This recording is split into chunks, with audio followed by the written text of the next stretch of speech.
I want to start off by just saying congratulations and welcome. Thank you very much. Welcome to Fort Hays. I know you before this started. You said you only been here for 2 days, but what do you think so far of Fort Hays State? It's a great place, and I'm honored to have this chance to be in an interim role and help out. I first started my university teaching here years and years ago. I came on campus. My wife and I came up one summer and did some teaching because at that time you had to teach on campus before you could teach off campus, and I was a school superintendent in Southwest Kansas at that time. So then I taught classes for Hays in Southwest Kansas after that. So, and then of course over the years I've known President Hammond. I knew President Martin, and then working at the Regents, I got to know them and so forth, and been on campus a lot of times. So I feel at home and feel great here, and have a lot of great thoughts about this place. So while you don't necessarily have direct ties to Fort Hays State, I mean not an alumni, nothing like that. You're still very familiar with the university. Yeah, I've been here, a lot over the years, and so I feel pretty good about most of the things here. But of course, there's been a lot of new buildings and so forth, so I have to kind of get acquainted with some of our new building projects and everything. But it's a beautiful campus, and the improvements that have been made over the years are really wonderful.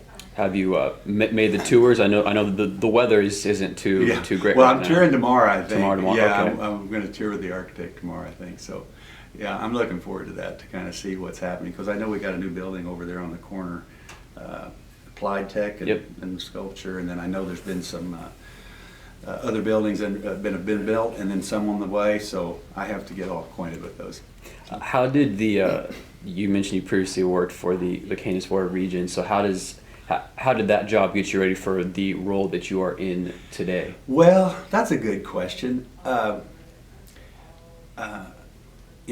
Obviously I was at the board and worked with all the presidents. That was part of the role of the CEO of the board. So I do have a pretty good idea of some of the things the presidents have been doing and so forth.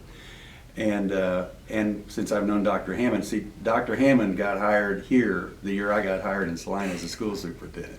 And so we've kind of known each other for a lot of years. And then because the way this process works when they hire a new president is the CEO of the board is on the search committee with the others. Okay. So when we hired Dr. Martin, I was on the search committee. So, so I got to know a lot more people here because of that. And then we have some people who have been real generous to the university that I've gotten to know over the years, and some who are former faculty member here that I've known for years. So, that's a real nice start for me to at least have people that I know and feel comfortable in visiting with. How did you like working for the Board of Regents? What was that experience like for you? It was a real honor also, simply because you get to work on behalf of all the institutions in the state. In that role, the board is the governing board for our 6 higher ed institutions or universities, and then the coordinating board for all the community and technical colleges. And then we also handled all the private post-secondary certifications. So, you got to see this whole breadth of what's happening in higher ed, from right post-high school right on in through doctorate programs and MDs and so forth, because the med school was, of course, under KU. So, it was really a blessing for me to get to see the whole scope of what happens in our university, and then the unique missions that each one of them have. And of course, Fort Hays has had a special mission over the years by having not only a strong international program, a strong online program, a strong campus program, reasonable tuition rates, as you all know as the students, and that's all because of good leadership that's been here and a real supportive community. So, it's been great kind of seeing those individual missions, how they differ and why they differ, and then getting to know them closer. So I think that part of it helps you, because then you have an idea of why your mission's different, how you relate to other universities and so forth. Now, you were in your role with the Kansas Board of Regents until June 2015, is that correct? That's correct, yeah. What have you been doing since then? I retired. Retired? Yeah, I've been retired. Okay. And, I retired in actually, July 1 of 15. And so I took that first year just to get used to being, I'd worked for 46 years at that point, and been getting up early for a lot of years. So I tried to see if I could sleep in. That didn't happen. But It's been really good, and what you do is if you'll take that time, whenever that happens, you guys are too young, you don't know, but when you take that time to figure out, what's your new schedule going to be, then you're going to see, then you want to plug those gaps where you're feeling like I'm not doing some things I probably ought to do. So I ended up doing a lot of volunteer work. I've served on one statewide board, and then I did just a little bit of teaching for Kansas State, and so I did some things to fill my time, and enjoyed that life, and so I'm going to enjoy this one too. What did you teach at Kansas State? They have some leadership academies that they do in cohorts, and then they work directly with some school districts, and so I helped with those. Okay. Just this last semester, actually, as I just started helping them last semester. Are you so then you're not going to do that role anymore? Then? No, that's right. Okay. Yeah, I'm here full time. You're here full time. Yeah. What were some of the volunteer work? You mentioned I volunteered at the hospital, and then I did local volunteer projects, for getting shoes for kids and coats for kids through a Rotary Club that we had there. In Manhattan? No, I live in Topeka. Topeka, okay. In Topeka. Mm-hmm. Okay. And then my church, I was in the choir in the church, and I was on the finance council for the church, and things like that. And then the board that I serve on is a voluntary group. I serve as the education representative. It's called the Kansas Child Death Review Board. It's a tough board because you review all the child deaths in the state. And that would be any child who dies under age 18. And so I'm going to continue to the extent I can on that board because it's important work. Mm-hmm. And I, at first I was a little leery of trying to do something with that, but once you get on there, you kind of realize how important that is probably for our state. So I'm going to stay with that probably. So those are the kinds of things I've done. Okay. You spoke that you found some time or some activities to fill your time during your retirement. So what does a Dr. Tompkins like to do for fun? Well, I've never been a great... Other than working and yeah, like that. Well, people have developed their lives over time, and some people are really good at having this good, fun life, a part of their life where they play golf or they go do all that. I've never been good at that. Okay. I've just been a worker for a lot of time. I do a lot of, I read a lot of novels, and I do things like that. And I like to travel a little bit, and I like our state. Now, I know this is going to sound a little, people say, I've been wanting to get out of our state and go to other places, But the truth is, since when I was Commissioner of Ed, I had to go to a lot of school districts and things like that. And then, of course, in the role with the Regents, I went to all the community and technical colleges as well as university. There's just so many parts of this state I really like. So, one of the things I did that first year is I just take some day or 2 day trips and go to certain parts of the state to see them and the countryside in that part, and drive certain roads that I remember that I thought were really pretty roads. It was just a lot of fun because I was always just doing that as part of the job. Mm-hmm. And didn't even get to see the territory. You know what I mean? Yeah. Because you're thinking about your work.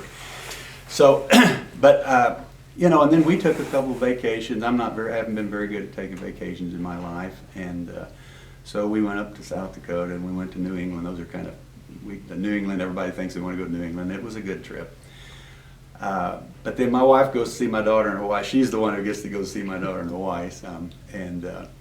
But that's kind of me. I tend to like to work, and I like, one of the things I like about having the opportunity to be here is I love the student activities.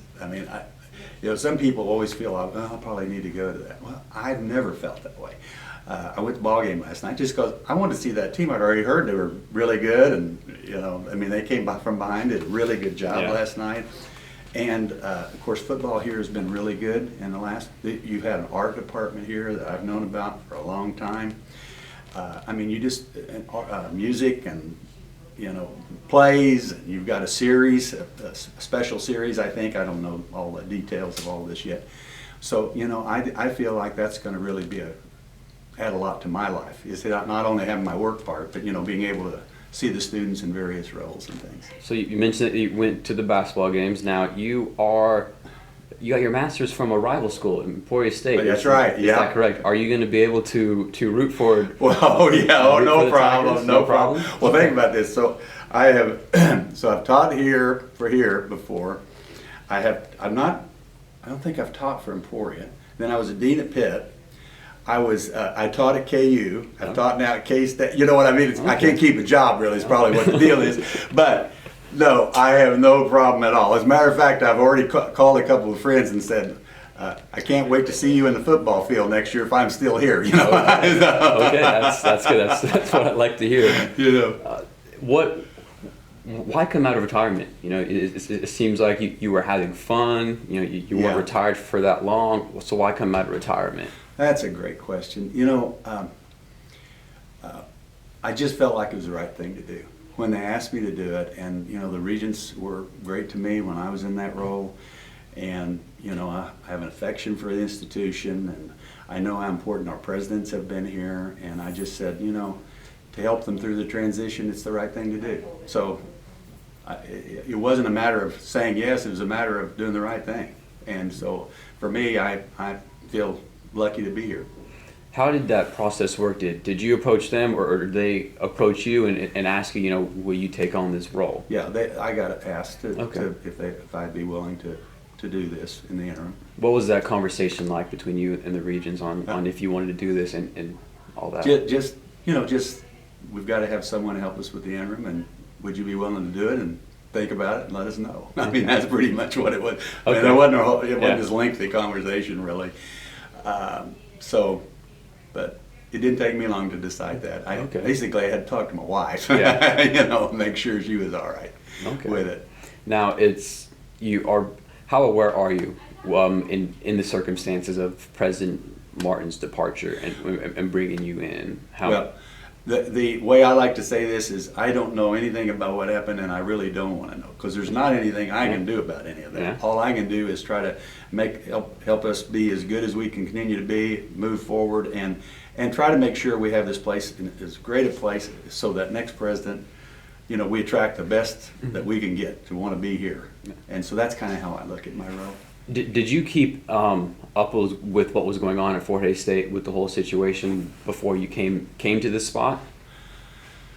I really haven't kept up very much. I mean, Dr. Martin, you know, once again, I talked to Dr. Hammond when he was here a lot. I talked to Dr. Martin over the years that she's been here, because I was on the, you know, I was part of the search committee now. So we've known each other and visited. And but in terms of the other part of it, you know, I don't know anything about that, so I don't. You just want to, as your role, you're just trying to put that behind you and move on. That's exactly right, because you don't want to get caught up in whatever. And I don't. It's one of those I don't know, and I really don't want to know, because I want us to have to move past that, because that's what our job is. Have you had any conversations with Dr. Hammond since you've been here? Yes, I've seen Dr. Hammond, and I haven't talked to Dr. Martin yet, but I probably will at some point. And of course, talked to Blake at the Regents, and had a few notes from some of the other presidents. You know, I mean, that's kind of how it works. You know, because you kind of have a group that you get to know pretty well. How do those conversations with President Hammond go? He's a great guy. Oh yeah, and he's you know, he's very good, and he did a great job. I mean, the way I look at this is, when institutions have presidents, those presidents add their own value. And so you look at what Dr. Hammond's done for this institution, it's unbelievable. It really is. And he set it up in a way where it's going to not only be sustainable, but it's really in a wonderful position for the future. Then you have Dr. Martin, who comes in, and she adds in some wonderful, innovative kinds of things for this institution. And I go, you know, that's what they're supposed to do. They're supposed to each add some value. You know what I mean? And then, so that next person, for me, over my career, one of the things I kept thinking is, my job is to get this place ready so that the next person, we can get all the value out of them they can. Not to clean up my problems. I should do my job at keeping this place as good as I can, and get it ready so that when we get that next person can shine and do the things that are important to them. And that's how I see my role now.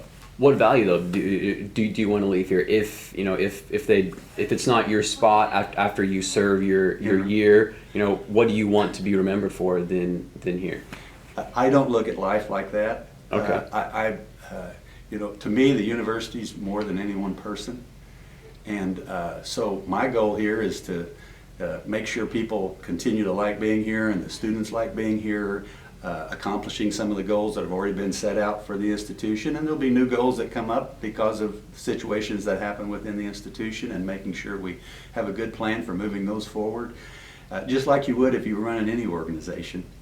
And but I think the key is making sure we have this place ready for that next president, so that next president can then do what they think is important.